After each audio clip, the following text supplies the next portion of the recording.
എനിക്ക് സുഹൃത്തുക്കൾ ഒരുപാടുണ്ട്. അതിലാണും പെണ്ണും ഉണ്ടാവും. അവർക്ക് ഞാൻ കൈ കൊടുക്കും, ചിലപ്പോൾ കെട്ടിപ്പിടിക്കും. അതെന്റെ നിലനിൽപ്പിന്റെയും എന്റെ ബിസിനസിന്റെയും ഭാഗം. മേലാൽ ഇത്തരം അന്തസ്സില്ലാത്ത ചോദ്യങ്ങളുമായിട്ട് എന്റെ മുന്നിൽ വന്നു പോരുത്. മനസ്സിലായോ നിനക്ക്? നമുക്ക് ഉണ്ടാക്കി കൊടുക്കാം.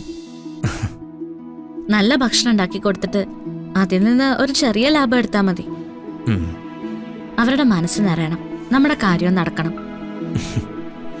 പിന്നെ സുരേന്ദ്രൻ സാറ് പറഞ്ഞപ്പോഴാ എനിക്കൊരു കാര്യം ഓർമ്മ വന്നേ. എന്താ? ഒരു കേറ്ററിംഗ് യൂണിറ്റ് ആയിട്ട് തുടങ്ങണമെങ്കിൽ അതിന് നിർബന്ധമായിട്ടും ഒരു പേര് വേണം. ഞാനിങ്ങനെ ഒരു പേരിനെ കുറിച്ച് ആലോചിക്കായിരുന്നു.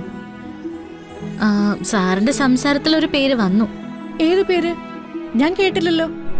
സാറ് പറഞ്ഞില്ലേ അമ്മേ, ആറ്റുശ്ശേരിയിൽ വന്ന് സദ്യ കഴിച്ച പോലെന്ന്. അപ്പോ ഇനി മുതല് നമ്മുടെ പൊതിച്ചോറിന്റെ പേര് ആറ്റുശ്ശേരി സദ്യ. അച്ഛാ, എങ്ങനെയുണ്ട്? ആറ്റുവശ്ശേരി സദ്യ, അത് കൊള്ളാം മോളെ. ആ പേരിനൊരു എടുപ്പുണ്ട്. മാത്രമല്ല, കേൾക്കുമ്പോ പാരമ്പര്യത്തിന്റെയും രുചിയുടെയും മണമൊക്കെ മനസ്സിൽ വരും.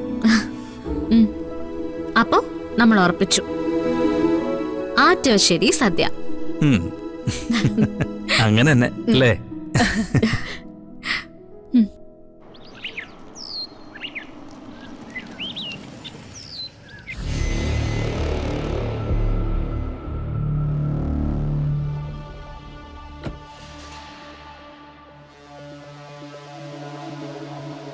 ചന്ദ്രേട്ടാ, ചന്ദ്രേട്ടൻ എവിടെയായിരുന്നു ഇതുവരെ? ഓ, ഒന്നും പറയണ്ട. ആ ഇൻകം ടാക്സ് ഓഫീസിലായിരുന്നു. രാവിലെ കയറി ഇരുന്നിട്ട് ഇപ്പോഴാ ഫ്രീ ആയത്. പിന്നെ വേറൊന്നും നോക്കില്ല, നേരെ ഇങ്ങ് പോന്നു. ആ ഇൻകം ടാക്സ് കമ്മീഷണർ ആണെങ്കിൽ ഒരു കടുകട്ടി മനുഷ്യൻ. അയാളുടെ പേര് സാറാന്നായിരുന്നോ? എന്താ? ചന്ദ്രേട്ടൻ മീറ്റിങ്ങിന് പോയിരുന്ന ആളിന്റെ പേര് സാറാന്നായിരുന്നോന്ന്. അതെന്താ നീ അങ്ങനെ ചോദിച്ചു? ചന്ദ്രേട്ടനെ വഴിയിൽ വെച്ച് ഞാൻ കണ്ടിരുന്നു, സാറയുടെ കൂടെ. ഓ, അതോ, തിരിച്ചു വരുന്ന വഴി സാറെ വഴിയിൽ വെച്ച് കണ്ടു. നമ്മളെ രക്ഷിച്ച ആളല്ലേ? അതൊക്കെ എനിക്കറിയാം. പക്ഷേ രക്ഷിച്ച ആളുടെ കൈകോർത്ത് പിടിച്ച് നടക്കണമെന്ന് നിയമം വല്ലതുണ്ടോ? അവരാരാ ചന്ദ്രേട്ടന്റെ? ഞാൻ ചോദിച്ചത് കേട്ടില്ലേ? റോഡിൽ കൈകോർത്ത് പിടിച്ച് നടക്കാൻ മാത്രം അവളുമായിട്ട് ചന്ദ്രേട്ടൻ എന്താ ബന്ധം? ഉർവശി, സാറെ അവളെന്നല്ല മാഡം എന്നാ വിളിക്കേണ്ടത്. എന്റെ ഭർത്താവിനോടൊപ്പം കൈകോർത്ത് പിടിച്ച് നടക്കുന്നവളെ എങ്ങനെ മാനിക്കണമെന്ന് ഞാനാ തീരുമാനിക്കുന്നത്. ഇത് ശരിയാവില്ല ചന്ദ്രേട്ടാ. എന്ത് ശരിയാവില്ല? ചന്ദ്രേട്ടൻ അവളോടൊപ്പം നടക്കാൻ പാടില്ല, അത്ര തന്നെ. ഇന്നത്തെ കാലത്ത് സൗഹൃദത്തിന്റെ ആഴം മനസ്സിലാക്കണമെങ്കിൽ അല്പം വിദ്യാഭ്യാസവും വിവരവും ഒക്കെ വേണം. അതെങ്ങനെയാ? അടുക്കളപ്പുറം മാത്രം കണ്ട് ശീലിച്ചവർക്ക് ഇതൊക്കെ മനസ്സിലാക്കാനുള്ള സെൻസ് ഉണ്ടോ? എനിക്ക് സെൻസ് ഇല്ല, സംസ്കാരമില്ല, വിദ്യാഭ്യാസവും ഇല്ല. അപ്പോ അതുകൊണ്ടാണോ എല്ലാം തികഞ്ഞവളെ തേടിപ്പോയത്? ഒരുമാതിരി വൃത്തികെട്ട ഭാഷയിൽ എന്നോട് സംസാരിക്കരുത്. എനിക്ക് സുഹൃത്തുക്കൾ ഒരുപാടുണ്ട്. അതിലാണും പെണ്ണും ഉണ്ടാവും. അവർക്ക് ഞാൻ കൈ കൊടുക്കും, ചിലപ്പോൾ കെട്ടിപ്പിടിക്കും. അതെന്റെ നിലനിൽപ്പിന്റെയും എന്റെ ബിസിനസിന്റെയും ഭാഗം. മേലാൽ ഇത്തരം അന്തസ്സില്ലാത്ത ചോദ്യങ്ങളുമായിട്ട് എന്റെ മുന്നിൽ വന്നു പോരുത്. മനസ്സിലായോ നിനക്ക്?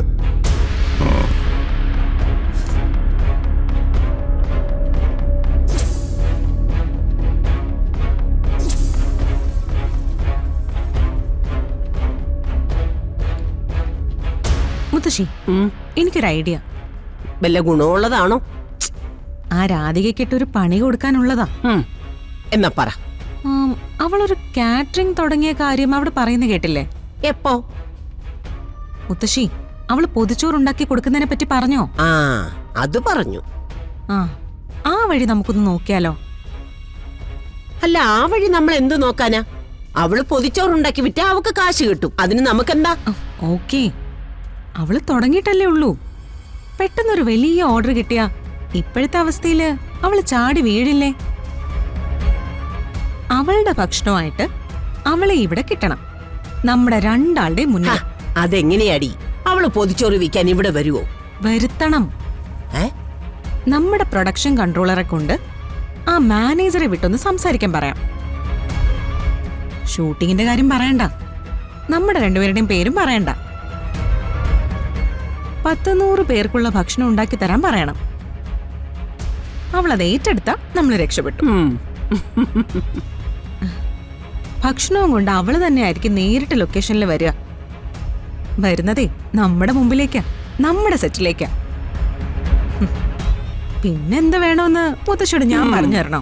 നീ പറയുന്ന കാര്യം നടക്കുകയാണെങ്കിൽ ഇതിനപ്പുറത്ത് അവക്ക് വേറൊരു അവസരം കിട്ടാനില്ല. നമ്മൾ ആരാണെന്നും നമ്മുടെ വില എന്താണെന്നും ശരിക്കും കാണിച്ചു കൊടുക്കും. നടക്കും മുത്തശ്ശി, അവളെ നമ്മൾ ഇവിടെ വരുത്തും. അവള് വലിയ കൈപ്പുണ്യമുള്ളവളാണെന്നല്ലേ പറയുന്നത്. ഇവിടെ വന്ന് അവള് വിളമ്പുന്ന ഭക്ഷണം ഞാനോ മുത്തശ്ശിയോ കഴിച്ചു നോക്കിയിട്ട് വായി വെക്കാൻ കൊള്ളില്ലെന്ന് നമ്മള് പറഞ്ഞ നമ്മുടെ ശമ്പളം വാങ്ങിക്കുന്ന ആളുകളും അത് തന്നെ പറയും. അവള് നാണം കെടും. ലൊക്കേഷനിലെ ഫുഡ് മോശമാക്കിയതിന്റെ പേരിൽ അവളുടെ പൈസ മുത്തശ്ശി പിടിച്ചു വെക്കും. മുത്തശ്ശിയോട് അവള് കെഞ്ചും. നീ പറഞ്ഞു കൊതിപ്പിക്കില്ലേടി മോളെ. നീ വേറെ ഒന്നും ചെയ്യണ്ട. അവളെ അവളുടെ ഭക്ഷണവും കൊണ്ട് ലൊക്കേഷനിലൊന്ന് ഇറക്കി തന്നാ മതി. അവള് പിന്നെ ഈ ജന്മത്ത് തല ഉയർത്താത്ത പരിപാടി മുത്തശ്ശി കാണിച്ചു തരാം. ഇപ്പൊ തന്നെ പോവാൻ പറയട്ടെ? വിട്ടോടി മോളെ. അതെ, അയാളോടെ കൃത്യമായിട്ട് പറഞ്ഞേക്കണം, സിനിമയ്ക്കാണെന്നോ നമുക്കാണെന്നോ പറഞ്ഞേക്കരുതെന്ന്. അതൊക്കെ അവന്മാര് പറഞ്ഞോളൂ മുത്തശ്ശി. നേരം വെളുത്ത വൈകുന്നേരം വരെ കള്ളം പറയുന്ന ആൾക്കാരല്ലേ. അപ്പൊ ഇന്ന് കിട്ടിയ തിരിച്ചടിക്ക് നാളെ നമ്മൾ മറുപടി കൊടുക്കും അല്ലേ? സുകുമാരി മുത്തശ്ശി കൊടുക്കുന്ന മറുപടി അത് ചൂടോടെ തന്നെ കൊടുക്കണം.